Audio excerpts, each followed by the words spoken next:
To have you both here. Thank you so much, ladies. We look forward to this conversation. Good morning, everyone.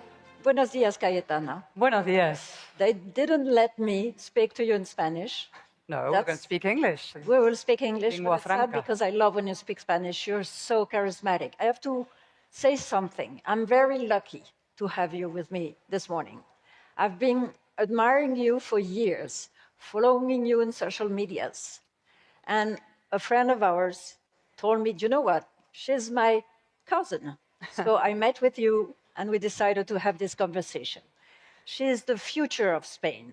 She is this kind of woman you want to know, to empower, to help across Europe, because we need people like you. We need you. So today, we're going to have a voice here at FII. You've never been. I hope you will come back. And we will do whatever we can to help you, to bring to Spain the sparkle that no longer exists. So thank you for being here. Thank you so much. I've admired Cecilia for many, many years. Many Spaniards have. She's been a reference for many of us. And it's a real privilege to be able to have this conversation with you. Thank you, Richard, as well, and all the organization. This is the most amazing event. I hope it's not my last. I certainly will do everything possible to be with you in other events like this. Thank you for being here. So let's start a little bit. My dear Cayetana, how is Spain doing economically today? Well, the first thing, obviously a disclaimer, as Cecilia mentioned, I'm a politician. I know politicians are not the most popular people today, but I'm particularly grateful that you've brought a politician on stage because, as I say, nothing is more important than politics. Finally, it's politicians who are making decisions that you guys, other people, have to comply with. Regulations, rules. So we need the best people in politics. And this is a small introduction to talk about Spain briefly. Maybe we'll talk also about European context. And Spain is looking good in the big macro figures, but feeling bad in the real micro figures. So what people are experimenting. No? There is growth, and the GDP figures are good, but that growth is not translating into well-being. We are not converging.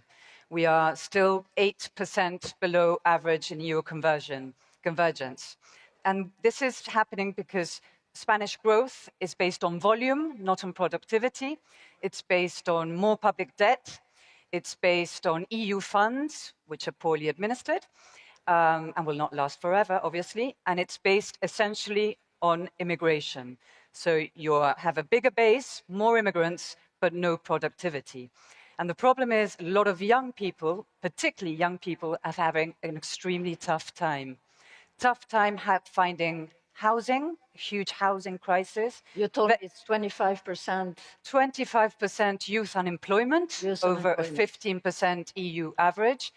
25% of risk of poverty and social exclusion in Spain, in a very strongly growing economy, one of the most growing in Europe, which is also the stark contrast between the big facts and the small facts.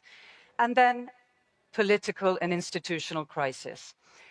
People, when I explain this in other countries in Europe, they're in shock. Or in the US, I was in Washington a few days ago and I said, you know, we haven't had an approved budget in 3 years.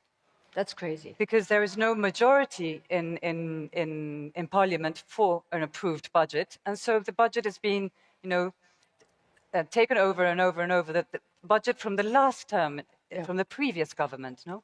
So we have a political crisis. We have bad figures on the local level, on the well-being level. And then a mentality, and this connects with Europe, which is based on regulation and subsidies. And so the most shocking figure really is, I saw it in a newspaper a few weeks ago, in a poll. You asked young Spaniards, you know, what do they want to do in life? What do they want to become? Entrepreneurs, builders, creators, innovators, tech giants? And the answer for 60% of them is, we want to be civil servants. That is a civilizational alarm bell. No risk. No risk-taking. No entrepreneur. So we need to change this whole thing. You know, we need reforms, we need a change of economic model, and we need a change of mentalities. And you were talking about politics. For me, politics is very noble because that touches economy, health, culture, everything that rules a country. We have to stop criticizing politicians. We have to help you guys to do a great job. Well, we need to be criticized on many fronts. You know, we need politicians who speak the truth. And that is probably one of the main problems we have. The politicians have mistaken political correctness with political cowardice, you know? and are afraid of speaking the truth. And the European crisis, to a large extent, is a crisis of truth and therefore of trust in institutions. No? Absolutely. So can a country remain attractive to investors if we trust in politics, media institutions, if that trust continues to decline? No, certainly not in the long run. I believe there's no economic health without political, democratic, institutional health in a country, no? And a case study, a very extreme case study, obviously, is Venezuela. And we talk about Venezuelan recovery. I always say first democracy and then economic prosperity after that, not the other way around, no? And across Europe, as I was suggesting, no, we really need to recover trust in institutions, in the media, and in politics. And the way of doing so, I think, is to start speaking the truth about certain things. No? Juncker, many years ago, said something which I think really synthesizes the European crisis. He said, we politicians, we all know what we have to do, but we don't know how to get re-elected if we do what we know we have to do. And the result of that kind of thinking has been three major problems or threats to European progress, which is fictions, dogmas, and hyper-regulation. Fictions, the idea that peace would be permanent, and America would always provide. That was the first big fiction. And that ended up with, you know, dismantling armies, cutting our defense budgets, and now, obviously, having serious trouble saying, you know, how are we going to rearm and prepare for the new era? The second fiction was the idea that the welfare state would always provide.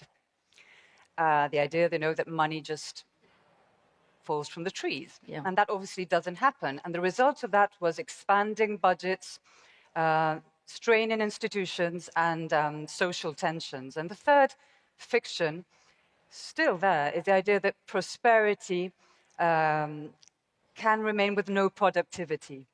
No productivity, you still can be guarantee prosperity for people, and that's not true, no? No growth means no welfare, no defense, no future for many people. If you add to that the dogmas, the green dogma, the idea that we could sacrifice workers today for the planet tomorrow, or it was a good idea, the idea of the green dogma, but not taken to a dogmatic extreme. Yeah. Or the multicultural dogma, the idea that you could integrate infinite numbers of people with no problems, no? And immigration, and we have to say that clearly, that it has to have limits, and values are important, and integration is essential. Have you seen the law that passed at the European Union yesterday, regulating the immigration for the countries in Europe? Yes, this is reality striking back. I always say that populism is the revenge of reality against political correctness. Yeah. No? When you've been politically correct and you've speaking the truth about things and of evidence-based politics, you've shied away from that and being very scared of speaking the truth about things. That ends up fueling populist movements and nationalist anti-European movements. So it's so important to recover the truth. And the third issue, obviously, is hyper-regulation. The third threat to European progress and prosperity is the obsession with regulation. Europe speaks a lot about values. How do we translate values such as truth, merit, and rule of law into economic growth?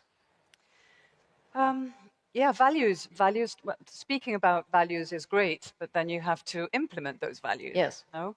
As you said, no rule of law, obviously, that's essential. That's institutions. We know that Acemoglu won his Nobel Prize on the idea that it's not geography, it's not culture, institutions are crucial. If you can have low taxes but captured courts, that's not good enough. You can have better regulation but no independent enforcement, that's not good enough. We need really institutions to make property rights real and to make investment rational. No? So we really need institutions that respect the rule of law and are the incarnation of those values. And the most important, as I said earlier, I think really is to start to say in politics publicly what we say privately. And a lot of politicians are scared of doing that. Yes. We need to speak truth to the citizens, to talk to them as adults who are responsible for their destiny, no? And to make sure that they will recover something essential, which is, we've forgotten in Europe, which is the idea that dignity comes from work, a work ethic. Exactly. I was brought up in Argentina, and Argentina is an extreme example of what populism can do to a country, no? The idea that you can live off the state permanently, that subsidies are the way forward. And that destroys a country, not only economically, it destroys a country also morally, no? Because as human beings, our sense of dignity, our sense of purpose comes really from what we do in life. Exactly. From what our work, from our work. But I know that people, when you speak the truth, they listen. And they can understand. And they can change their mentality. That's something I'm convinced of. I think so, true. I think so as well. I think truth is the revolutionary factor in politics nowadays.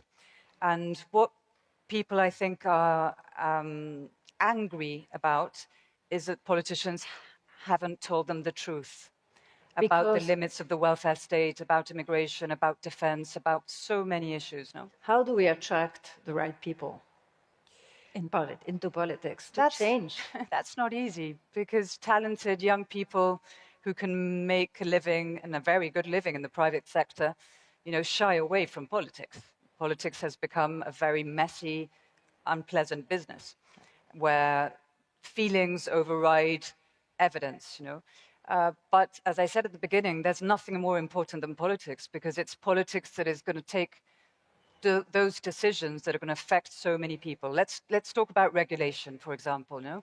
A recent decision, Apple has decided, or finally, not to implement its AI Siri, AI-powered Siri in Europe for 450 million users because of European Brussels excess regulation. There's been a conflict between Brussels and Apple, the result of which is that 450 million consumers in Europe won't be able to use that AI.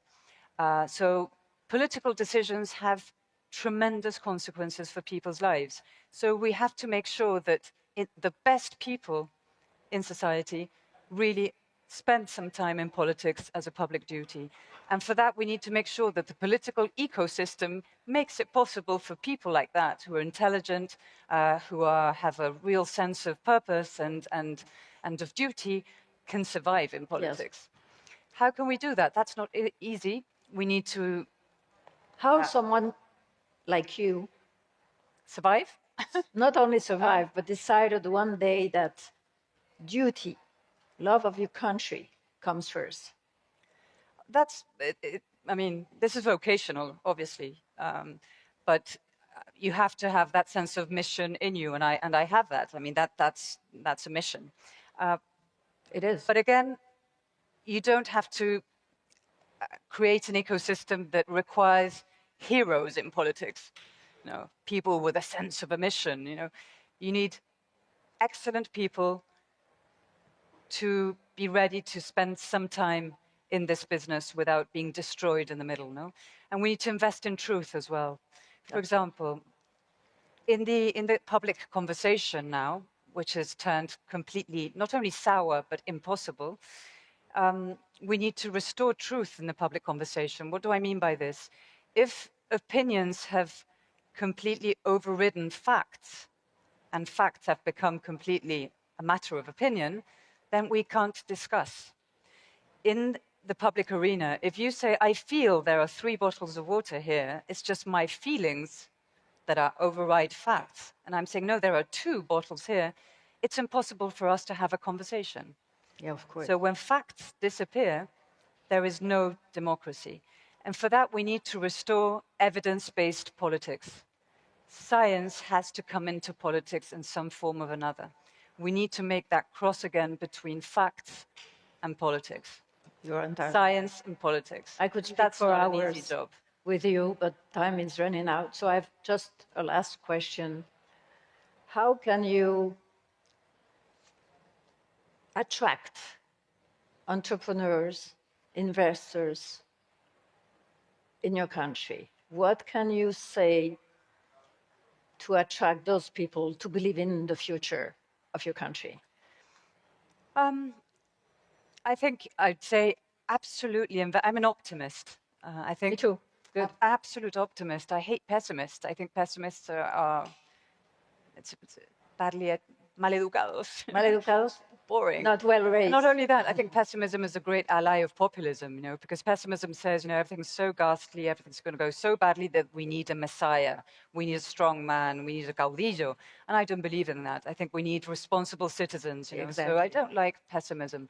I like rational optimism. I like the man in the arena, you know, the wonderful speech by Roosevelt, you know, I am the man in the arena, the one who is not in the barrier saying, oh, politicians are doing it awfully, but who actually, you know, fights his way there. And I would tell those young people, you know, to invest absolutely, but with open eyes. I would say, first of all, you know, if you don't want to invest in Europe, you're not being a disloyal European or a disloyal whatever partner. It's not your blame. You're not to blame. That couldn't be a rational decision. What we have to do is to fix the reasons to make sure that you want to invest here, no? And the EU is not a lost cause at all. It is the most extraordinary place. It's a place, it has assets that no regulation can destroy, you know. The best universities in the world, talent and extraordinary talent, 450 million consumers, and rules, certain rules that are essential for good investment. And it has something else, which is reality that is forcing our hand. It is the most powerful reformer in history is reality. You know, the war has, in a way, you know, is forcing Europeans to come to terms with reality. So bet on Europe, on the Europe that could exist, on the Spain that could exist, but make sure that you also make it happen. And there, just to finish off, because I think we're sort of moving on to other people's times, I would say 4 or 5 things. No, first of all, we need open markets. We need a single market that's going to produce much more energy and productivity than any subsidy. In the second place, we need to cut red tape. We need to cut bureaucracy. Every hour spent on compliance is an hour lost for building, creating, and innovating. Third of all, we need to make energy cheap and abundant. Yeah. And that means nuclear. In my country, nuclear is a bad word. I know. In France, it isn't, but we need abundant energy. 4, we need to restore merit, the concept of merit over That's so ideology, important. over identity politics. No? We need to restore the concept of excellence and the ethics of work and dignity. And last of all, and you know, putting it all together again, as I mentioned earlier many times, I think we have to tell the people, speak the truth to our citizens. And that is a way of recovering their trust in politics, in institutions. Tell the truth, even though the truth may be blood, soil, no, sweat, and tears. You know, the Churchillian phrase, you know, toil, blood, toil, sweat, and tears. But it's better. Painful reform is better than comfortable decline and decadence. Thank you so much, Cayetana. Thank you. Thank you all. Go ahead.